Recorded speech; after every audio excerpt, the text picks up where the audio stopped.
नमस्ते विद्यार्थियों, कैसे हैं आप सब?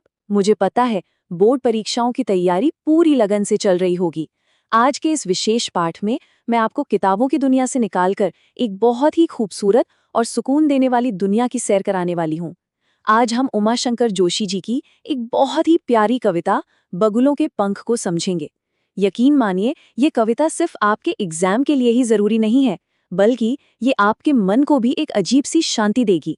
तो चलिए, मेरे साथ कल्पना की इस उड़ान पर चलने के लिए तैयार हो जाइए। अच्छा, आगे बढ़ने से पहले सब कुछ छोड़कर जरा एक पल के लिए सोचिए। क्या आपने कभी शाम के समय बिल्कुल गोधूली वेला में आसमान में एक कतार में उड़ते हुए सफेद बगुलों को देखा है? वो विशाल खुला आसमान और उसमें बिना किसी शोर के एकदम शांति से अपने पंख फड़फड़ाते वो श्वेत पक्षी। कैसा लगता है वो दृश्य? क्या वह कुछ पलों के लिए सब कुछ भुलाकर बस उसी को देखते रहने पर मजबूर नहीं कर देता? है ना? बिल्कुल, बस यही वो जादुई एहसास है जिसे कवि ने बड़ी ही खूबसूरती से शब्दों में पिरोया है।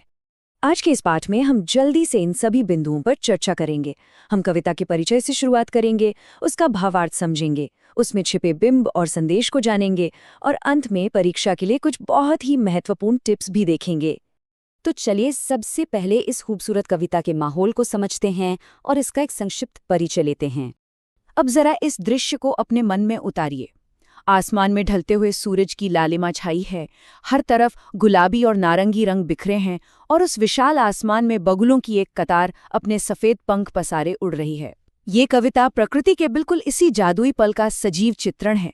कवि एक ऐसी शाम का वर्णन कर रहे हैं जो इतनी मोहक है, इतनी सम्मोहक है कि देखने वाला अपनी सुधबुद्धि खो बैठता है। अब हम सीधे कविता की पंक्तियों पर आते हैं और बिल्कुल सरल शब्दों में उनका भावार्थ समझते हैं, जैसे हम अपनी क्लासरूम में पढ़ते हैं। कवि शुरुआत करते हैं इन पंक्तियों से। नभ में पाती बंधे बगुलों के पंख, चुराए लिए जाती वे मेरी आंखें। यहाँ पाती बंधे का मतलब होता है एक बिल्कुल सीधी पंक्ति या कतार में बंधे हुए। इसका सीधा सा अर्थ ये है कि आकाश में एक कतार में उड़ते हुए उन सफेद बगुलों को देखकर कवि इस कदर मंत्रमुग्ध हो गए हैं कि वो अपनी नजरें वहां से हटा ही नहीं पा रहे। उन्हें ऐसा महसूस हो रहा है जैसे उन बगुलों के सफेद पंखों ने उनकी देखने की शक्ति को, उनकी आंखों को ही चुरा लिया है। ये बताने का कितना सुंदर तरीका है कि कोई दृश्य आपको कितना अपनी ओर खींच सकता है। अब आगे की पंक्तियां देखिए। कजरारे बादलों की छाई नभ छाया, तैरती सांझ की सतेज श्वेत काया। इन पंक्तियों में कवि ने जो शब्दों का चुनाव किया है वो सच में अद्भुत है। कजरारे बादल यानी बिल्कुल काजल के समान गहरे काले बादल। आसमान में बारिश वाले काले बादल छाए हुए हैं और सोचिए, उन काले भारी बादलों के बैकग्राउंड में वो सफेद बगुले जब उड़ते हैं तो ऐसा लगता है मानो सांझ ने यानी शाम ने कोई उज्ज्वल चमकता हुआ सफेद शरीर धारण कर लिया हो और वह आसमान में तैर रही हो। कितना सजीव दृश्य है ये। आगे कवि अपनी एक मीठी सी बेबसी व्यक्त करते हुए कहते हैं, हौले हौले जाती मुझे बांध निज माया से, उसे कोई तनिक रोक रखो। ऐसा होता है ना हमारे साथ भी, जब हम कोई बहुत खूबसूरत चीज देखते हैं तो चाहते हैं कि वो पल बस वहीं ठहर जाए। कवि भी यही कह रहे हैं कि ये अद्भुत प्राकृतिक सौंदर्य धीरे धीरे उन्हें अपने जादू के जाल में बांध रहा है। वे चाहते हैं कि ये पल यहीं रुक जाए। वे पुकारते हैं कि उसे कोई तनिक रोक रखो। वे बिल्कुल नहीं चाहते कि वो बगुले आंखों से ओझल हों और ये सुंदर पल खत्म हो जाए। चलिए, भावार्थ तो हमने समझ लिया। अब थोड़ा साहित्य के तकनीकी पहलुओं पर बात करते हैं कि कवि ने इस प्रकृति का चित्रण किया कैसे है। यहाँ जो विरोधाभास या कहें कि ये जो कंट्रास्ट दिखाया गया है, जरा उस पर ध्यान दीजिए। एक तरफ कजरारे बादल हैं जो भारी हैं, गहरे और काले हैं, और दूसरी तरफ श्वेत काया है, यानी बिल्कुल हल्के और चमकते हुए सफेद बगुले। रंगों का ये कंट्रास्ट कविता को एक चित्रकारी में बदल देता है, जैसे किसी ने एक काले कैनवस पर सफेद रंग से लकीर खींच दी हो। यही वो चीज है जो इस दृश्य को इतना जादुई बनाती है।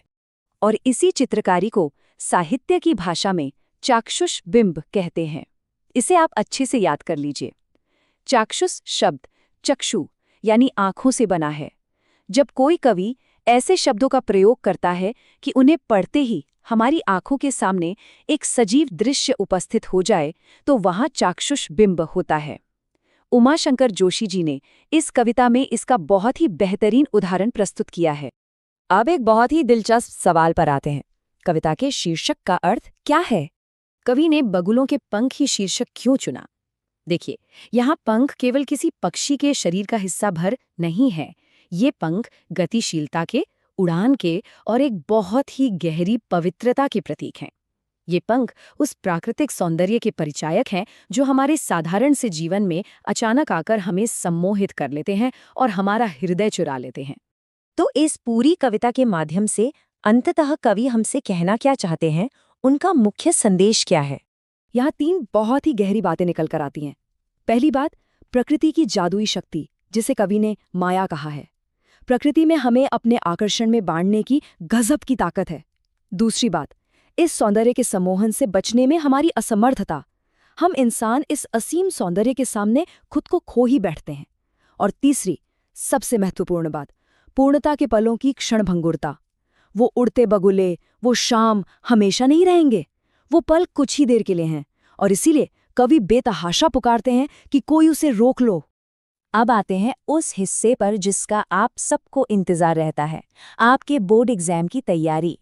देखिए विद्यार्थियों, परीक्षा के लिए कुछ बातें आपको एकदम उंगलियों पर याद होनी चाहिए। अगर परीक्षा में इस कविता से कोई भी प्रश्न आता है तो इन 3 कीवर्ड्स को अपने उत्तर में जरूर शामिल कीजिएगा। पहला, कविता का मूल विषय है प्रकृति का सम्मोहक सौंदर्य। दूसरा, शिल्प सौंदर्य में कजरारे बादल और सफेद बगलों के रंगीन विरोधाभास का जिक्र जरूर करें। और तीसरा, साहित्यिक विशेषता के रूप में चाक्षुष बिंब का प्रयोग लिखना बिल्कुल न भूलें। इससे परीक्षक को तुरंत समझ आ जाएगा कि आपने कविता को कितनी गहराई से समझा है। पढ़ाई और परीक्षाओं का तनाव तो अपनी जगह है, वो चलता रहेगा, लेकिन जीवन में इस सुंदरता को महसूस करना भी उतना ही जरूरी है। मेरी आप सबसे गुजारिश है कि आज पढ़ाई से थोड़ा सा ब्रेक लेकर बाहर खुले आसमान को जरूर देखिएगा। कौन जाने आज आपको भी अपनी आंखों को चुराने वाला कोई दृश्य, कोई अपना जादुई पल मिल जाए। प्रकृति का ये सौंदर्य हमारे आसपास ही बिखरा है, बस हमें ठहर कर उसे देखने की जरूरत है। आज की इस क्लास में मेरे साथ जुड़ने के लिए बहुत बहुत धन्यवाद। खूब मन लगाकर पढ़िए और खुश रहिए।